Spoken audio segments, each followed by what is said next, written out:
আমরা অনেকেই এই ভাষণটা সম্পর্কে জানি না। আমরা অনেক ভাষণ নিয়ে এখন গর্ব করি। নবী করিম সাল্লাল্লাহু আলাইহি ওয়াসাল্লামের এই যে সর্বশ্রেষ্ঠ ভাষণ, এটা কতজন জানেন? বিদায় হজের ভাষণ। কতজন জানেন বিদায় হজের ভাষণে নবী সাল্লাল্লাহু আলাইহি ওয়াসাল্লাম কি বলেছিলেন উম্মতকে?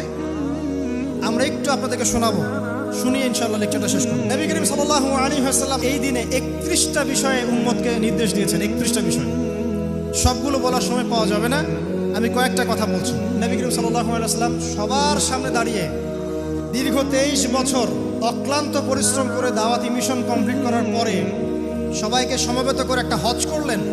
হজ করার পরে তিনি গুরুগম্ভীর কণ্ঠে বলছেন, হৃদয়ের সমস্ত আবেগ বের করে দিয়ে বলছেন, হে জনগণ, আইয়ুহান নাস, হে জনগণ, আমি জানি না আজকের পর তোমাদের সাথে আমি কখনো মিলিত হতে পারবো কিনা। একটু চিন্তা করেন, সাহাবীরা সামনে দাঁড়িয়ে আছেন, নবীজি দাঁড়িয়ে এই কথাটা বলছেন, হে জনগণ, আমি জানি না আজকের পরে আমি তোমাদের সাথে মিলিত হতে পারবো কিনা। অতএব যে ব্যক্তি আজকে আমার এই কথাগুলোকে স্মরণ রাখবে, সে যেন অন্যের কাছে এই কথাগুলো পৌঁছে দেয়।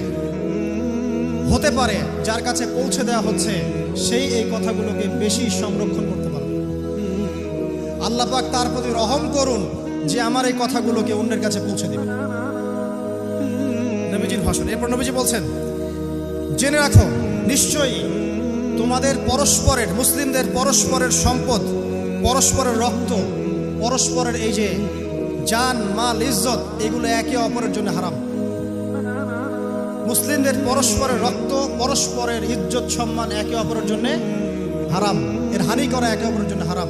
ঠিক যেমন আজকের এই দিন হারাম, এই শহর হারাম, এই মাসও হারাম।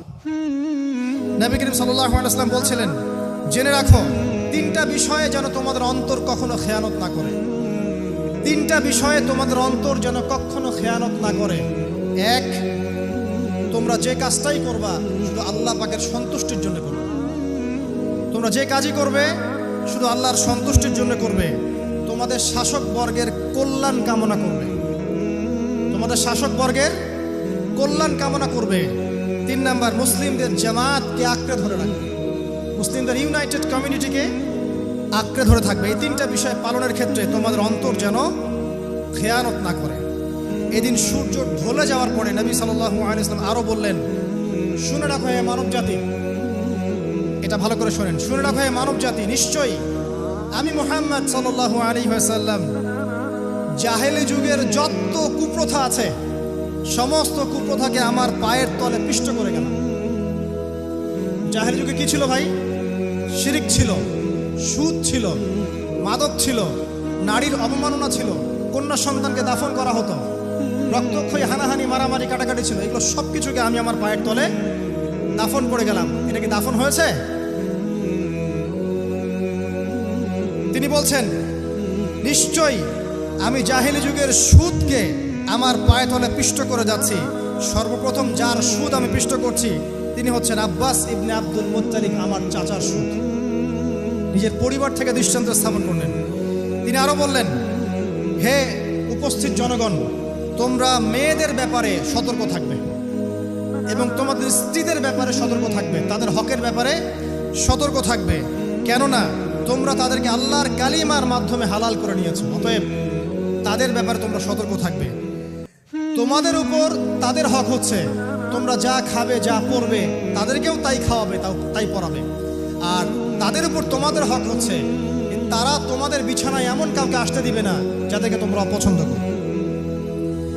নবী করিম সাল্লাল্লাহু আলাইহি ওয়াসাল্লাম আরো বলছেন, এই দিন, আইয়ুহান নাস, মানব জাতি, তারাকতু ফিকুম আমরাইন, জেনে রাখো আমি তোমাদের সামনে মাত্র 2টো বস্তু ছেড়ে গেলাম।